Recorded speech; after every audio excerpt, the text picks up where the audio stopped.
Hi, I'm Max Keiser. This is the Keiser Report. You know, Bitcoin is a truth serum. If you're predisposed to being crazy, it makes you crazier. If you are predisposed to being honest, it makes you more honest. And in the case of some politicians in Washington who are predisposed to being not so crazy, off the wall, cuckoo, more so. Stacy.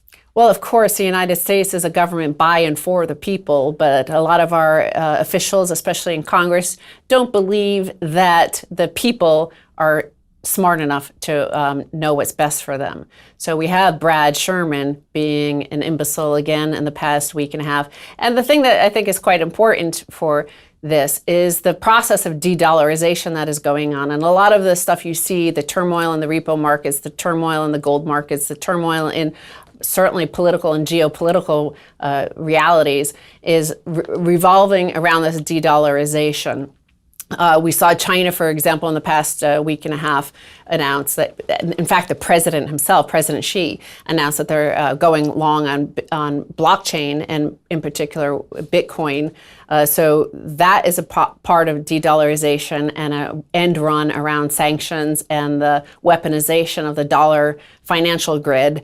And of course, Rosneft, as we covered, the largest gas and oil company in Russia, is now doing all their contracts in euros. They've dumped the dollar. And Brad Sherman from California, well, Congressman warns Bitcoin is a threat to the US dollar.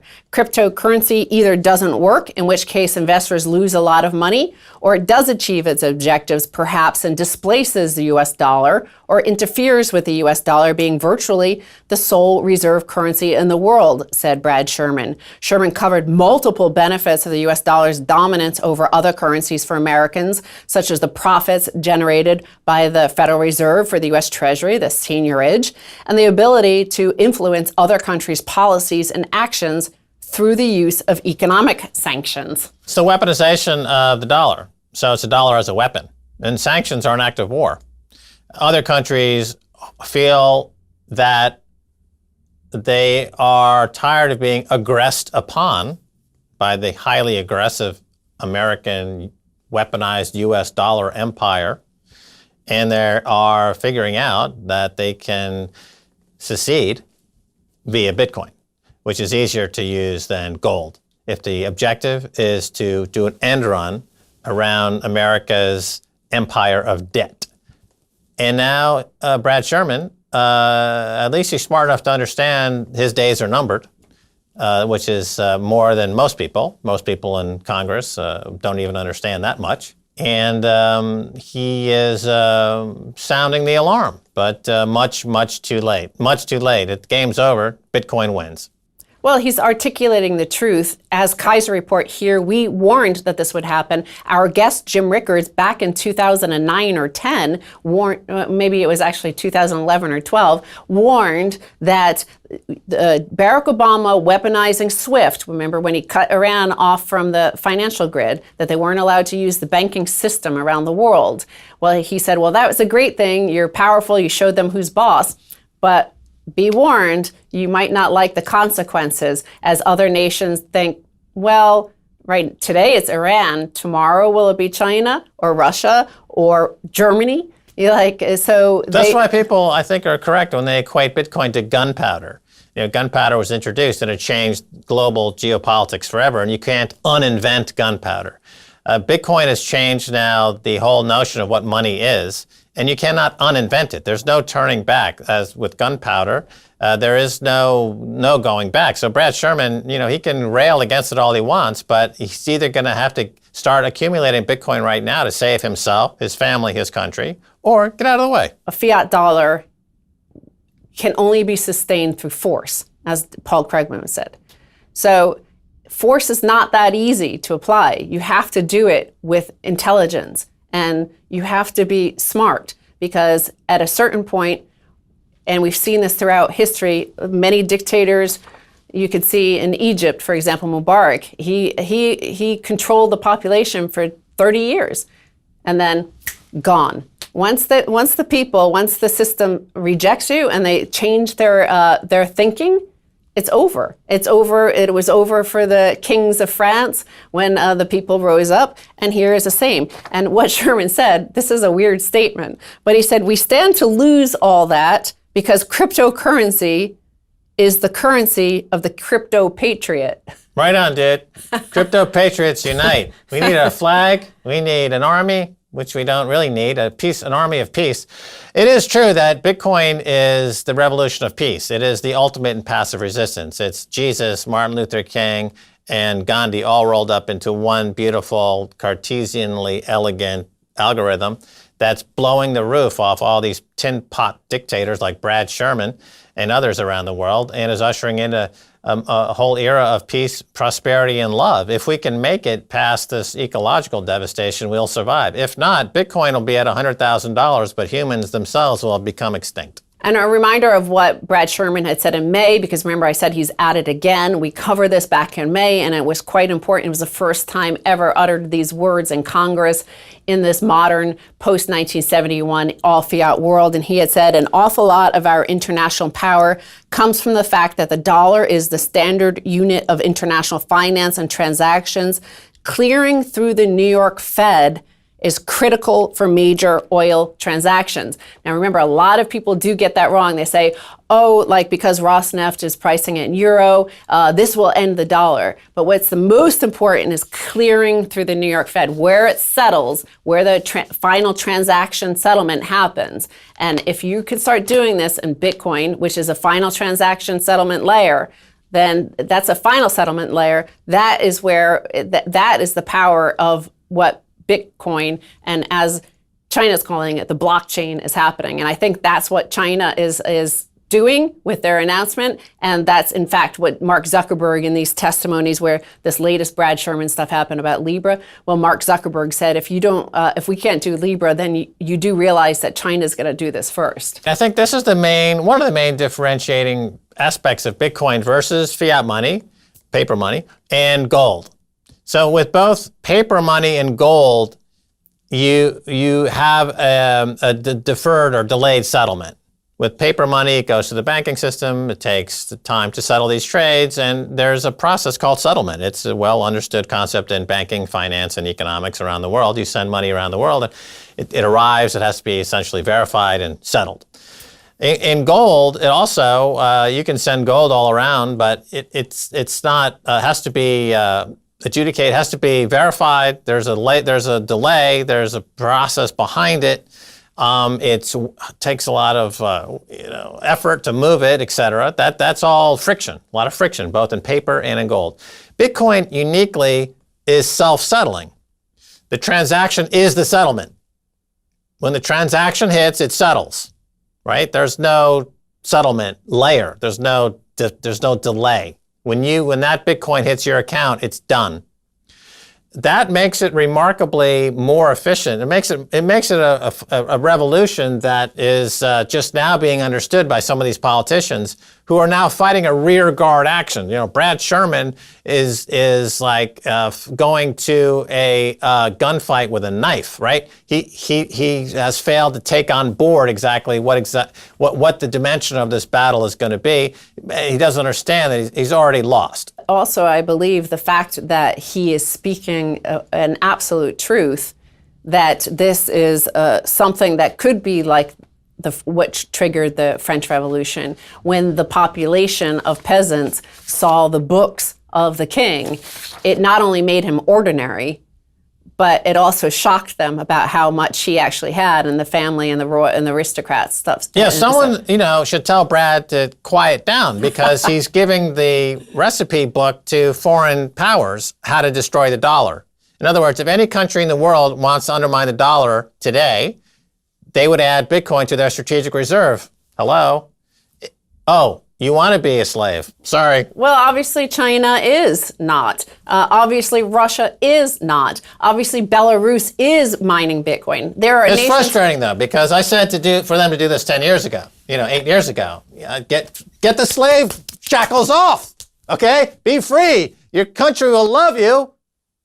Do it. again, domestic population, if they're being warned, this is their last warning, I believe, before the whole rampage starts. First, I want to mention, because we didn't mention this, and it was big news, that the U.S. budget deficit hits $984 billion in fiscal 2019, up $205 billion in 1 year. That was a 26.4% increase. So the budget... Paul Krugman covering it. He said, don't worry, I got it. I'm going to cover all $5 trillion. Debt is money we owe to ourselves. With editorials. All that debt's backed by my editorials.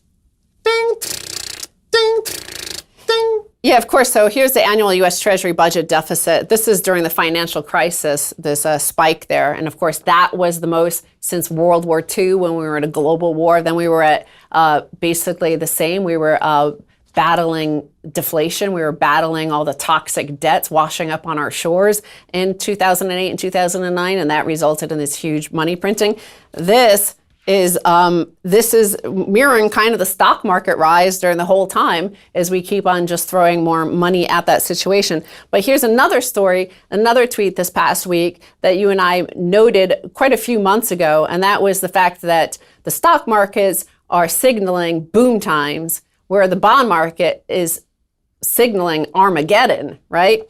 Well, here's a guy from, he was a former economist at the IMF and the head of foreign exchange at Goldman Sachs. One puzzle is that the stock market is telling a very different story about the economy than bonds. I've been putting more weight on stocks, given that a decade of QE, forward guidance, Operation Twist 1 and 2, meaning that the yield curve and term premium are heavily contaminated. So these are the bond yields on the 10-year Treasury, and that's the stock market. Well, the issue with the stock market is that with the illegal activity, formerly illegal activity of stock buybacks, that picture of stock market performance is completely false. I mean, you have to adjust for the accounting fraud, Jamie Dimon's fraud, the money printing fraud, and it would be 50, 60% lower than it is today. At some point, like Enron, it'll just evaporate. You know, you wake up one day, it'll be like, oh, Dow Jones is now down 10, 15, 20,000 points. Oops. It's no longer a price signal. You know, the Fed is in charge of maintaining prices, of maintaining the value of the dollar. But what this guy who is the former head of foreign exchange for Goldman Sachs, the FX market is the biggest market in the world, $6.5 trillion a day. And here he's telling you that because of the intervention by the Fed, by the US authorities, by these other authorities like Brad Sherman, who is worried about the US dollar. Well, here this guy who is the head of Goldman Sachs, the biggest foreign exchange desk in probably the world, and they're saying that they can't tell anything because of that. The Fed has basically put blinders over them. They have no idea what is there, unlike, say, Bitcoin or gold, where we know what the reserves are. We know how much is coming online. We know that there's settlement. We know there's no counterparty risk, and we know what's there. So this is part of what Brad Sherman's signaling they're worried about. Be a crypto patriot. Right on, dude. Don't go away. Much more coming your way. Stay right there.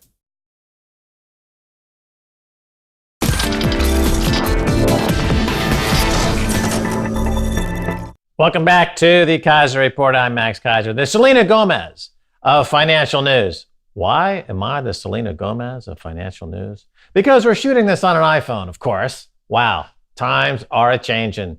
Alrighty, time now to go to the one, the only, Joshua Scigala of Vaultoro. Joshua, welcome. How are you, Max? It's wonderful to be back on the show. Excellent. All righty. Well, things have been developing on your end. Tell us about Vaultoro. Who is Vaultoro? Hit it. Well, you know, we started in 2015 to trade some gold against Bitcoin because what we realized was everyone was trading in this filthy fiat. And you know, we all got into Bitcoin to get out of fiat. And this was when MtGox was happening. And we thought, what are we doing? And MtGox collapsed. And we thought, right, all the liquidators are chewing through my money right now, all my fiat, because of course, as you know, Max, fiat belongs to the banks and they just promise to pay you back and all the exchange. So it's on the exchange's balance books. Of course, liquidators are still chewing through that funny money. And so we thought, well, let's have a counter asset based on allocated physical bullion that's in the client's name as their physical property. And of course, if anything ever happened to Vaultoro, it doesn't matter. Liquidators cannot touch our clients' assets because it's sitting in high security Swiss vaulting facilities, a chunk of metal sitting in their name as their property. And that was the goal. And to also have pure transparency, that really is the goal of Vaultoro. Right. So something good coming out of the MtGox disaster of 2014. Of course, MtGox exploded and caused all kinds of problems, and a lot of people lost Bitcoin at that time. And Vaultoro also playing into this theme of gold is Bitcoin, Bitcoin is gold. There's a lot of different services, a lot of different conversations, there's a lot of big debate about this with pundits and influencers alike, trying to decide which is which and what's more important. You mentioned transparency there, and of course that's a huge issue. You've got something called the Glass Books Protocol. What is that, Joshua? Yeah, so we, as MtGox collapsed, we really thought, how do we make it so that everybody can audit the system? And of course, we looked at what Peter Todd and Gregory Maxwell were doing with transparency, and it was still too hard for grandma to figure out what's going on. Really, you want crack-smoking grandma to look at it and go, yep, I understand it. And so we basically built a system where everybody gets an anonymous ID, and then they can log out of the system so we don't know that they're checking. And we publish every anonymous ID with how much gold they've got and how much Bitcoin, and then we publish the auditing certificates, the insurance certificates, and the other paperwork from the vaulting facility. But then also the cold wallet addresses from the crypto, so that people can independently audit. And if we meddle with the numbers, they'll know that something is up because we publish everyone's, and they can sum up everybody's holding and see that's how much should be there. And I think this is the future of centralized exchanges. Of course, centralized exchanges need to happen because they're quick, they're fast. Let's face it, there are some things, and people are used to holding, like Coinbase is so popular because it kind of sucks, but people really like having their keys looked after them, which in one way is terrible, but in other way, it is what it is. The market has that. So what is the option? The option is to make the whole place transparent so people can verify this stuff. Oh, okay, I get it. So it is a centralized service, but you're going for maximum transparency so that folks can see what's going on there. Something, of course, you don't have at Coinbase or anywhere else, as far as I understand it. And this idea of individual sovereignty that people talk about with Bitcoin, they talk about it with gold. And as you point out, it's a key concept when we're talking about MtGox. MtGox, as you point out, it's an interesting part of the history. When the feds, when the law came in, there was a lot of fiat around, and that fiat was easy to seize. But in your protocol, in your service over there at Vaultoro, that is not the case. And we're really heading, it would appear, and I think this is very important, into a phase of individual sovereignty for anyone around the world who wants to opt out of a state system, a commercial system. And this is extraordinarily important as we see problems develop on both the banking level and the state level around the world. Tell us about the hashtag Drop Fiat. We see Barry Silbert talking about drop gold, but I really don't see that gold and crypto or Bitcoin are fighting against each other. We have a common enemy, and that is the fractional reserve fiat system that basically prints money out of nowhere and charges you interest that doesn't exist in the system. So we have this constant underclass of people scrabbling for money that doesn't exist. We want to find money that is found into existence, like gold is found into existence, spent. Bitcoin is a rare number; it's found into existence and spent. And by bringing those two together, we can really have an alternative to the banking system. And gold being so old, it definitely has a place to play in the future.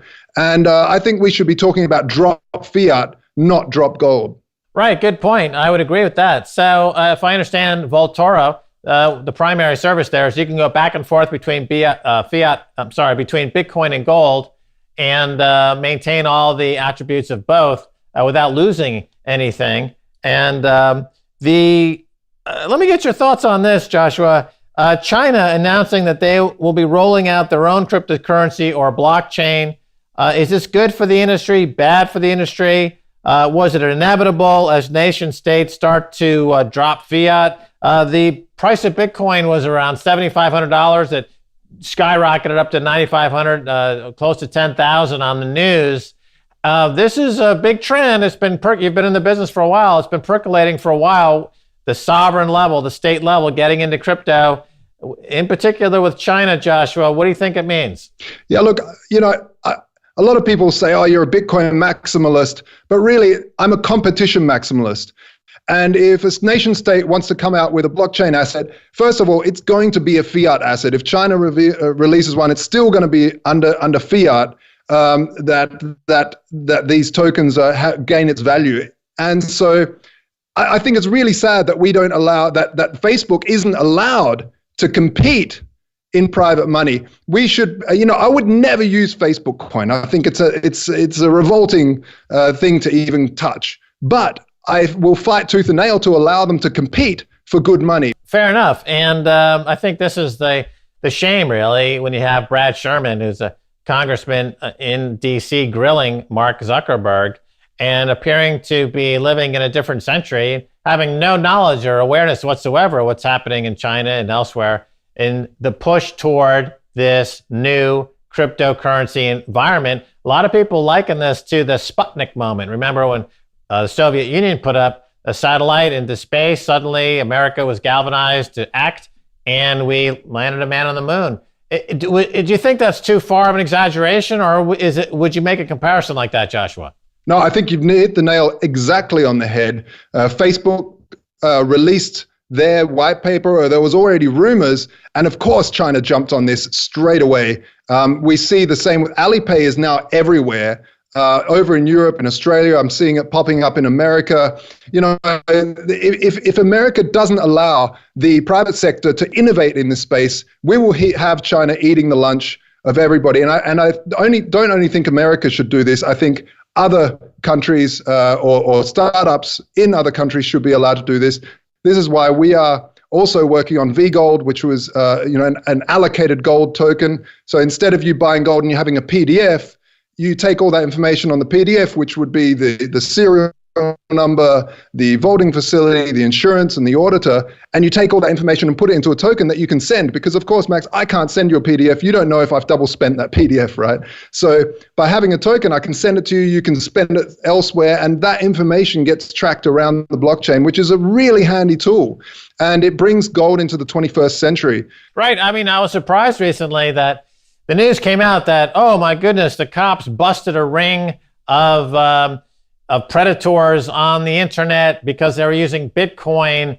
Instead of understanding that it's easier to bust predators on the internet because of Bitcoin, because of the transparency, they went the other way and were trying to focus on the fact that somehow the Bitcoin enabled the predators on the internet. So again, there's a huge disconnect with reality and what cryptocurrency is all about. So the company itself, Vaultoro, I mean, it's a growing enterprise. How is it growing? What's the customer base? I know you can't disclose too much information, but because it's a private company. But like, how's it growing? Where are your customers? Tell us about the company. Tell us about the business a little bit. Yeah, thanks, Max. Well, we launched in 2015. We've traded over 100 million euros worth of gold and Bitcoin, and this has been a single pair. We've just included Dash as a pair and other cryptos to come. So it'll be really interesting to see these rare numbers and rare assets trading together. We've got over 25,000 customers from over 93 countries. And of course, we've also just raising an equity round at the moment through Bank of the Future. So that will help us develop this further and really go for it. It's actually what's happening now is people are starting to understand what we're doing. I mean, we launched before there was such a thing as a stablecoin, before Tether even existed. And they're always like, oh, why? But now people are really starting to understand is why would I want to hold an unallocated asset? These coins, I don't want to pick on Tether alone, but these fiat-based coins, they're massive amounts of value, $2.8 billion sitting in two bank accounts sitting in different bank accounts. They're not insured, they're not audited. The banks are openly and legally speculating with the underlying assets. So you don't know what's going on there. You don't know what's going on this side. it's a very, very risky thing for the whole industry. And I think this is what is wonderful about gold. It can be really well audited. I mean, it's chunks of metal sitting in a vault, and the LBMA have really good standards over a long time of how to count this stuff, how to check this stuff, how to verify this stuff.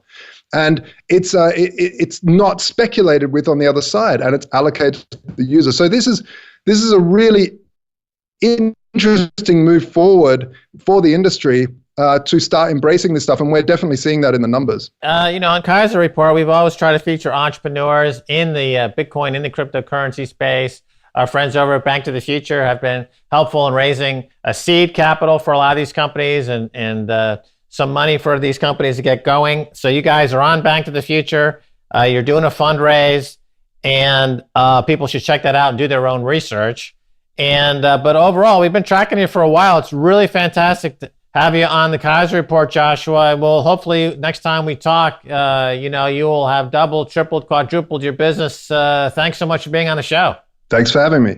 All right, well, that's going to do it for this edition of the Keiser Report with me, Max Keiser, and Stacy Herbert. I'd like to thank our guest, Joshua Scigala of Vaultoro. If you want to reach us on Twitter, it's Keiser Report. Until next time, bye, y'all.